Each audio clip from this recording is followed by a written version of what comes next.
O deputado que afirmou que a ministra do Meio Ambiente, Marina Silva, não entende sobre o mercado de carbono. Quem foi esse deputado? Conta pra gente. Pois é, eu estou aqui, quando eu fui ler essa informação, eu tentei fazer todo um exercício mental de aconselhamento da minha fono, porque ela disse que eu, muitas vezes, sorrindo quando eu tenho reações em relação às notícias, ela disse que pode causar uma má impressão, raiva nos políticos, então eu preciso segurar um pouco e eu não estou tendo condições de fazer isso em função dessa informação. Isso está publicado nos principais sites de política de Brasília, e foi uma declaração do deputado federal mais votado do Amazonas, o deputado Amon. Ele teve aí a audácia de encarar e de tentar, de certa maneira, questionar a autoridade que é reconhecida internacionalmente de Marina Silva a respeito de Amazônia, né? Porque ele diz que quando fala de crédito de carbono, não acredita muito na atuação dela, em função dos posicionamentos dela em relação à preservação da floresta. Bom, o que eu tenho para falar antes de qualquer coisa, eu acho que é importante, sempre eu uso as metáforas, porque eu acho que elas fazem a gente compreender melhor o contexto das coisas. E aí, voto não significa conteúdo. Não significa conteúdo, a gente precisa saber disso. E muitas pessoas falam assim, olha, fulano, para chegar no nível de fulano, ele precisa comer muito feijão com arroz. Vocês já devem ter ouvido isso várias vezes, né? Neste caso específico, eu acho que nem muito feijão com arroz, muitos anos resolve, teria que nascer 3 vezes, né?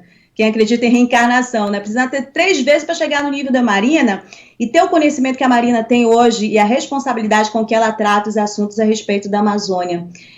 Isso talvez não seja simples para o senso comum compreender, mas isso é um fato, é uma verdade. Até a fala dele, quando ele fala assim, não dá para confiar na Marina sobre essa questão do crédito de carbono, porque a proposta do crédito de carbono está justamente associada à preservação da floresta. Então, se a Marina quer a floresta intocada, né, então tá compatível com a ideia do crédito de carbono.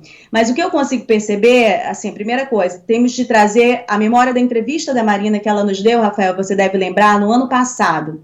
E aí você lembra, quando ela tratou a respeito dessa questão da floresta, ela defendeu, sim, né, o uso de recursos, mas de forma sustentável. E basta você lembrar que a vida da Marina é a vida de uma extrativista. Lembra do Chico Mendes? Também era um extrativista. Então, eles são pessoas que viviam dos recursos que a floresta oferece. No entanto, um recurso, uma forma de exploração, digamos assim, de uso desses recursos que não seja de degradação, de devastação. E isso é que nós precisamos compreender e aprender com eles. A gente tem muito que aprender com a Marina, não é assim, se desprezar tudo que a Marina tem de capital e não à toa ela ocupa o espaço que ocupa hoje. Né? Tanto o espaço de nomeação, mas o espaço de respeito internacional. Esse é um dado.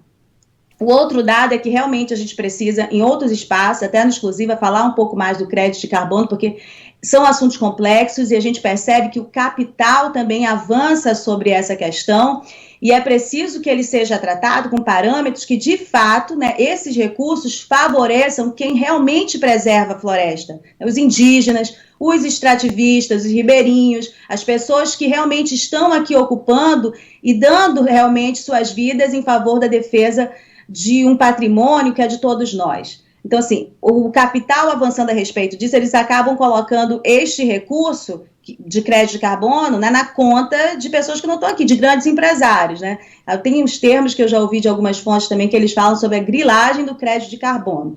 É assunto para muito tempo, para outros espaços, e eu me comprometo aqui a gente trazer o Exclusiva tratando sobre esse assunto. Aliás, tem um nome aqui do Amazonas que as pessoas, embora não seja muito associado à questão ambiental, mas que as pessoas falam que tem um projeto muito interessante e responsável a respeito de crédito de carbono, que é o ex-deputado Marcelo Ramos, né, que não foi reeleito. A gente vai trazer esse assunto em outros espaços, era só para registrar. Muito bem, compromisso aqui da Band News Difusora FM também de dar, obviamente, todo o suporte necessário, produção necessária para um programa sobre o crédito de carbono.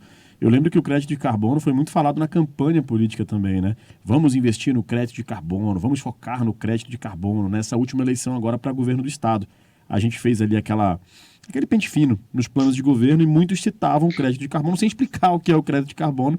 E as pessoas ficavam se perguntando, beleza, bacana, crédito de carbono e tal, mas e aí, o que é? Então a gente vai embarcar nessa missão aí de trazer esclarecimento, trazer informação também, como a Rosiane já falou, e a gente se compromete também.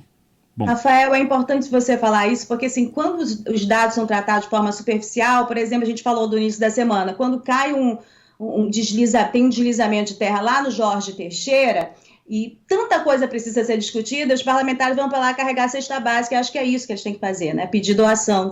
É muito abaixo do que é necessário. Quando se fala da BR-319, todo mundo, sabe, está numa zona de conforto, de culpar, diz, a Marina é contra, e não discute aquilo. Assim. Eu percebo que algumas pessoas que têm um pouco mais de tutano, um pouco mais de responsabilidade, elas já conseguiram compreender que não é uma pessoa que está impedindo a BR-319, porque já passou por vários governos, e governos muito diferentes entre eles, inclusive o último, o governo Bolsonaro, que a gente teve vice-presidente dizendo que ia comer uma boina, lembra? Se a BR-319 não saísse. E o Bolsonaro, da forma dele, que é muito errada, tentou viabilizar isso também. E foi impedido, porque era a Marina que estava lá, né, na porta desses locais, impedido? Não, é uma legislação que faz esse tipo de exigência, uma legislação que exige que todos os projetos, né, nestas circunstâncias de Amazônia, ela tem estudos muito sérios, né, estudos que ouçam vários lados, e esses estudos eles não estão interessados em fazer. Né? Para além disso, esses estudos, depois que apontarem caminhos,